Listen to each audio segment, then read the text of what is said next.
My name's Terry, obviously, Terry Briscoe, known as Terry from Rockferry, or the Bard of Flaybrick. I want to be known as the Bard of Birkenhead, but I don't want to be Bard from Birkenhead. no, I'm only joking, yeah. But I'd like to be known as, like, you know, the Bard of Birkenhead, because in my eyes, I think that I should be given a chance. A lot of my poetry, honest and original, and I would write poems for everybody round Birkenhead. And whether you can walk up and down Conway Street or whatever, I can't go anywhere without being beeped, or people approach me going, "Are you the poet who've never met me before?" I first met Terry while I was on a tour of Flaybrick Hill Cemetery, the oldest cemetery on the Wirral. Before the tour started, Terry got up and recited a poem about Flaybrick to the crowd of people who were standing outside the chapel waiting to be led around by the tour guides.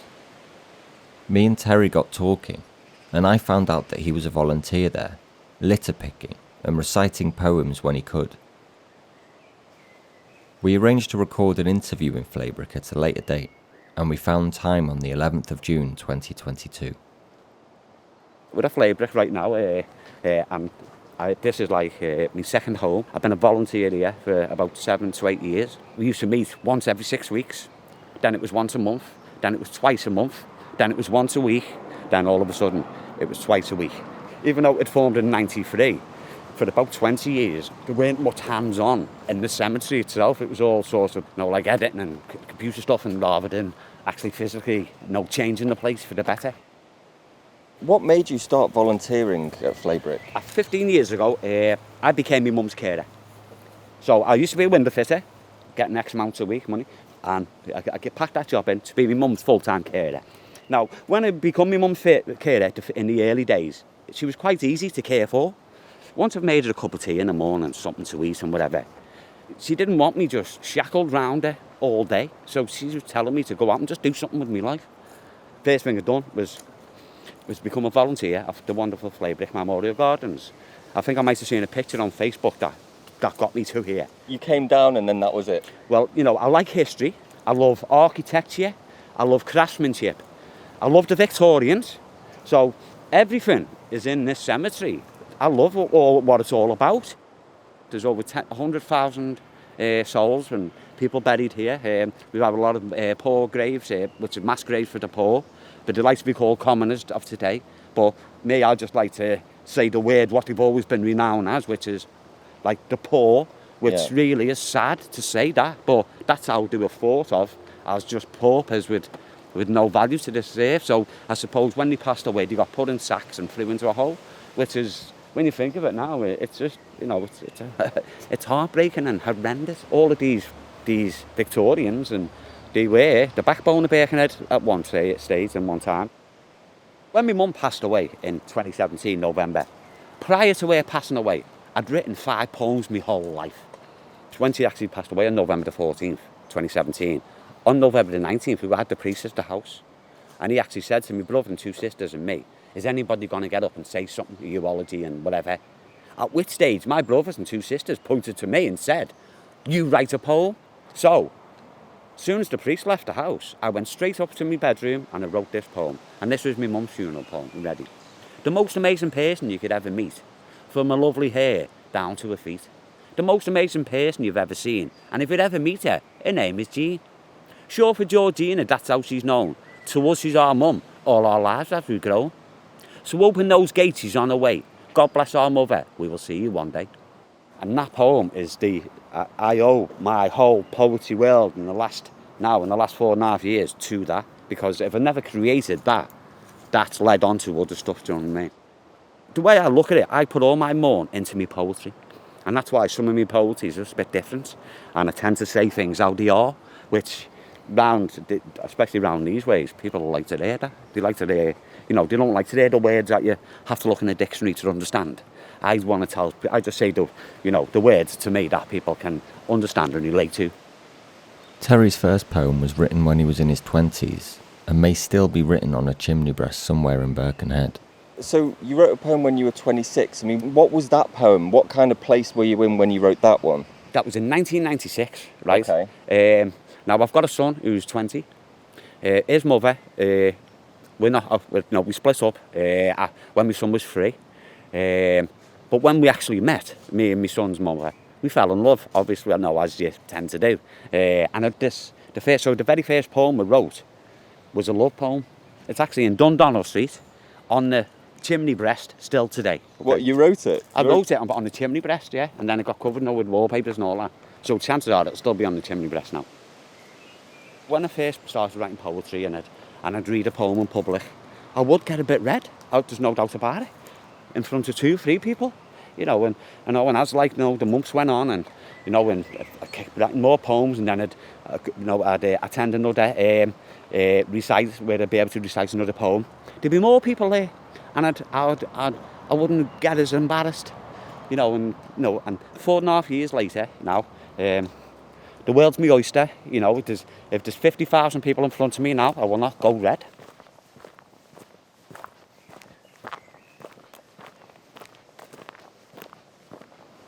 We're actually at the graveside now of Arthur Thomas Doodson. Now, this guy predicted the D-Day landings from the observatory on Bitson Hill.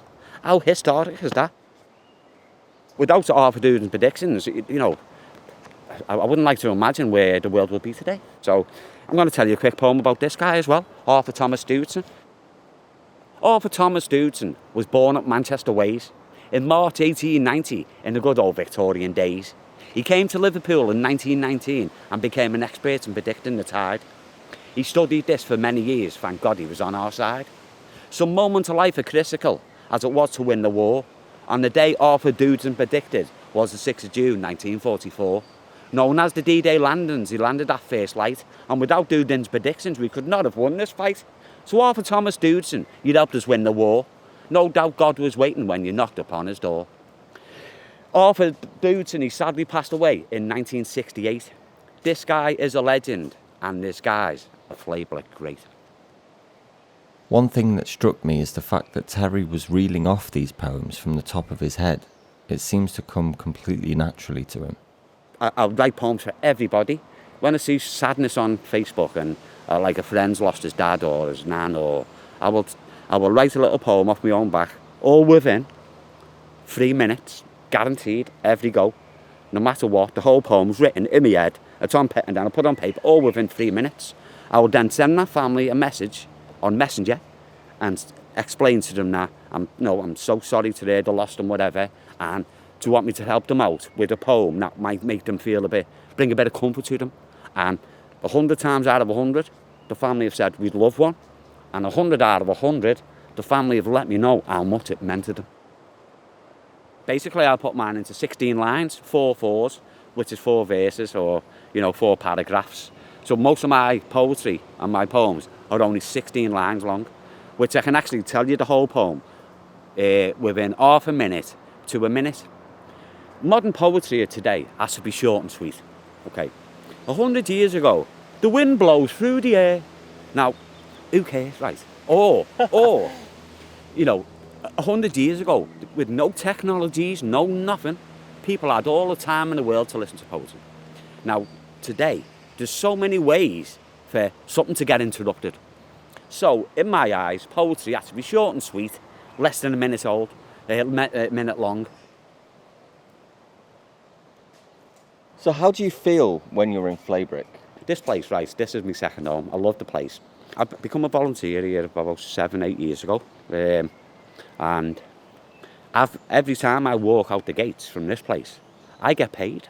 I do get paid, but no money. I get paid in satisfaction, knowing that I've done something decent, right? So I can hold my head up high. I'm 51 years old, and I absolutely love being me. Because every day, my day, I meet new people. I make someone's day every single day. I love my world. I love my little life. So what do you do here? When you volunteer, what is your job? When I first become a volunteer here, I used to obviously just do what most of the other volunteers were doing, which was trimming the bushes and cutting everything back that had been neglected for years. And I sort of strained myself, like a start of a hernia or something, which was about 5 years ago. So I couldn't physically sort of do physical work, but I could walk around the place and litter pick and stuff like that. So for the last so many years, I've mainly litter picked. So for years and years, when anyone would walk past the cemetery, they'd throw a can over the fence. So my first job was to clear the perimeter, and that took months and months, because The litter had been laying there since the 70s and 80s. I've just litter picked today, and I've just found a carrier bag from 1990. Places like Flaybrick rely on volunteers to keep them from falling into disrepair and to maintain them as a place for recreation. Over the years, council funding has been cut drastically, mirroring the deprivation in areas around Flaybrick. Just a stone's throw away, 62% of children live in an income-deprived family. Go back to the 1950s, the council had 65 workers here, and now the council have got 3. 3? When I first started here, there was like 3, 4 or 5 volunteers, and over the years it's gradually built to 15 volunteers. But when we first started, it seemed like that we were left to our own devices. So I wrote a poem called The Invisible Volunteers, and it goes like this. The volunteers work so hard, why can't no one see? The effort that we've all put in to clean the cemetery. Thursday and Saturday mornings, and even in the rain, some people think we're crazy. What have we got to gain? Well, the place needs taken care of after years of neglect and harm. And we're here to better the place and bring back the serenity and charm. And guess what? We've brought it back. I've heard from someone that you also go around Birkenhead sharing your poetry as well. Is that true? I was part of a men's group called the Silverbacks, and I got invited on there to basically read some poetry to try and bring a bit of joy or something a bit different just to the men on this men's group. When I was on this men's group, I met a few organisations who, after reciting a poem to them, they wanted me to come to their organisation to recite poems to whoever's there. And before I know it, I'm going to situations where, like suicide vigils, or like a men's mental health, or just in general, just a human health, mental health awareness event. So yeah, locally, especially around the Birkenhead ways, I've literally recited a poem and written a poem for all of the main companies that we've all heard of. Arriva buses, Taffy's carpets, the tunnel tyres, Magenta, housing, the council.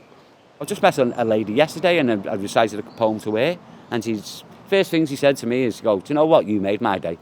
And my answer back to that is, because I made yours, you made mine. As well as organisations, Terry writes poems for the people of Birkenhead, and last year he arranged a poetry treasure hunt.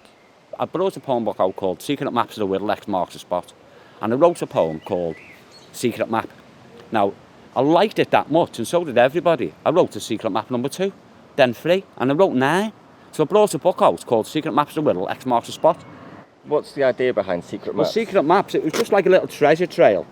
I'd sell you the poem book, right? And inside this poem book is nine places on the Whittle. So on a certain day, which was the 8th of March last year, that's when it started. So you'd wake up that day on the 8th of March, you'd open the book and you'd read it all, or you'd read it prior. But on that day, you decide which location you go to, whether you go to Flaybrick Cemetery, the tunnels, the lighthouse, Hamilton Square, Bidson Court, or Bidson Hill. So when you opened it and you followed the instructions, right, and you've got to it and it's not there, sorry, it was in another location and you picked the wrong one, do you understand? So you went out on the 8th or the 7th of March and you hid something in one of the locations? Yeah, I actually hid in 2 things. And in one of the locations, I hid in 2 £50 notes, and it cost the books £325 to buy. So that's £425.